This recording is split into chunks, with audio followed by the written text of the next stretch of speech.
Turning heartbreak into hope. It's a disease that has taken the memories of almost 6 million Americans this year. While there is currently no cure for Alzheimer's, a leading expert on the disease says we're getting closer. Your generation and the next generation, absolutely, and hopefully sooner than that. Alzheimer's is going to be a much more treatable and preventable illness in the near future than it is today. The Alzheimer's Association of Rhode Island is looking to sign up 2,020 people before 2020 to be part of a groundbreaking study to finally put an end to this horrific disease. On Eyewitness News Live at 5 on WPRI 12, we introduced you to a local family struggling with Alzheimer's. New tonight, their message is clear. You have to have hope. It's a word families living with Alzheimer's cling to every day: hope.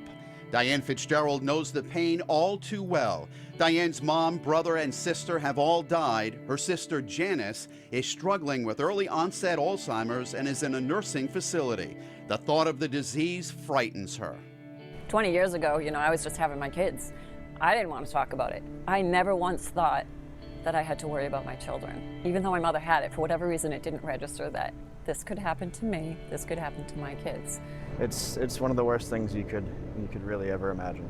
Diane's nephew, Stephen Blaze, lost his mom to Alzheimer's. I regret all the time not getting to listen to all of her stories from her childhood and committing them all to memory so that I could tell my kids down the line about how great their grandmother was. Both Diane and Steve say they're ready to fight. That's why they're part of an observational study at Butler Hospital in Providence. Every 2 years, they get cognitive testing, blood work drawn, MRIs, and PET scans, hoping one day their data helps doctors find a cure. They're my heroes. I mean, they really are. I can't say enough good things about them. Butler Hospital's Dr. Stephen Salloway is recognized as a leading expert on aging, Alzheimer's disease, and other memory disorders. Family members who are afflicted with almost the worst form of Alzheimer's, making such a big contribution. We found out from those families, from Stephen and Diane, people like them, that the plaques and the tangles build up 15 to 20 years before the memory loss. Dr. Salloway says Alzheimer's is our #1 public health problem, but progress is being made in Rhode Island. More than 20 studies here. Some of them involve treatments with medication to try to remove the proteins that build up in the brain that cause Alzheimer's. Medication trial where we actually can remove the proteins that build up in Alzheimer's or target genes.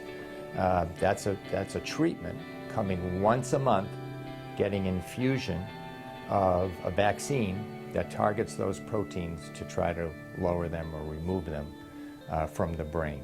Dr. Salloway says the Alzheimer's Association is also sponsoring a major trial. Is going to use active exercise, a healthy diet, brain stimulation training, and good heart health to actually try to prevent memory loss due to Alzheimer's. While there's already a cheek swab to find out more about their genetic risk for the disease, Salloway says researchers are hoping to have a blood test within the next 2 years to see who could be affected. We hope at some point to either be able to correct the mutation or prevent the abnormal gene from causing the damage, but in a very targeted way. This is like amazing science. Hoping science can one day produce the first Alzheimer's survivor and finally a cure. Your generation and the next generation, absolutely, and hopefully sooner than that.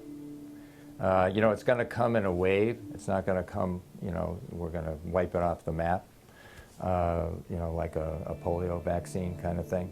Alzheimer's is going to be a much more treatable and preventable illness in the near future than it is today. And if people show up and help us make that happen. Dr. Salloway has more advice on how to stay healthy and how you can be part of the groundbreaking research at Butler.